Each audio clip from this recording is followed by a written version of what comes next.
ఇక జగన్ ప్రభుత్వానికి చెత్తపై పన్ను వేయడం తప్ప చెత్తను ఎలా నిర్వహించాలో తెలియలేదని ఏపీ మున్సిపల్ శాఖ మంత్రి నారాయణ విమర్శించారు. కూటమి ప్రభుత్వం చట్ట సవరణ చేసి మరి చెత్తపై పన్ను తొలగించిందని తెలిపారు. పల్నాడు జిల్లా కొండవీడు దగ్గరలోని జిందాల్ ప్రాజెక్టును MLA Prathipati Pullarao, Swachhandhra corporation chairman Kommareddy పట్టాభిరామ్తో కలిసి నారాయణ పరిశీలించారు. ప్లాంట్ నిర్వహణ, ఇతర వివరాలను అడిగి తెలుసుకున్నారు. రాబోయే 3 ఏళ్లలో రాష్ట్రంలోని అన్ని మున్సిపాలిటీల్లో మౌలిక సదుపాయాల కల్పన 100% పూర్తి చేస్తామని చెప్పారు. ఆంధ్రప్రదేశ్లో ఈ ప్లాంట్లు పెట్టేటప్పటికి భారతదేశంలో కేవలం 3 ప్లాంట్లే ఉన్నాయి. భారతదేశంలో కేవలం భారతదేశం మొత్తం అన్ని రాష్ట్రాల్లో కలిసి 3 ప్లాంట్లు ఉంటే ఆంధ్రప్రదేశ్లో 10 ప్లాంట్లు శాంక్షన్ చేశాం.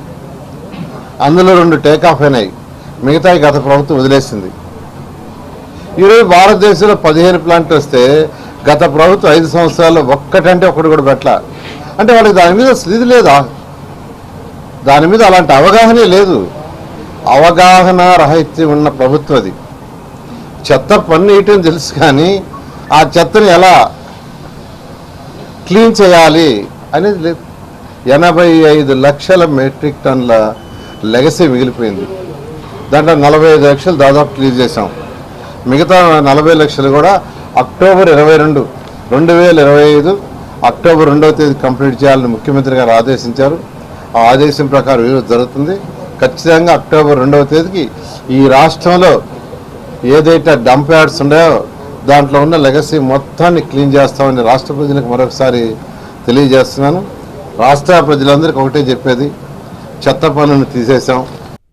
చంద్రబాబు నాయుడు గారి ఆలోచన మేరకు ప్రతి జిల్లాలో కూడా మరి వేస్ట్ ఎనర్జీ ప్లాంట్స్ని మనం ఏర్పాటు చేసుకుని చెత్తని ప్రాసెస్ చేయటమే కాకుండా పవర్ జనరేషన్ మనందరం కూడా చూసాం. గత ప్రభుత్వం దాదాపుగా 85 లక్షల టన్నుల చెత్తను మన నెత్తిన పడేసి వెళ్ళిపోయింది.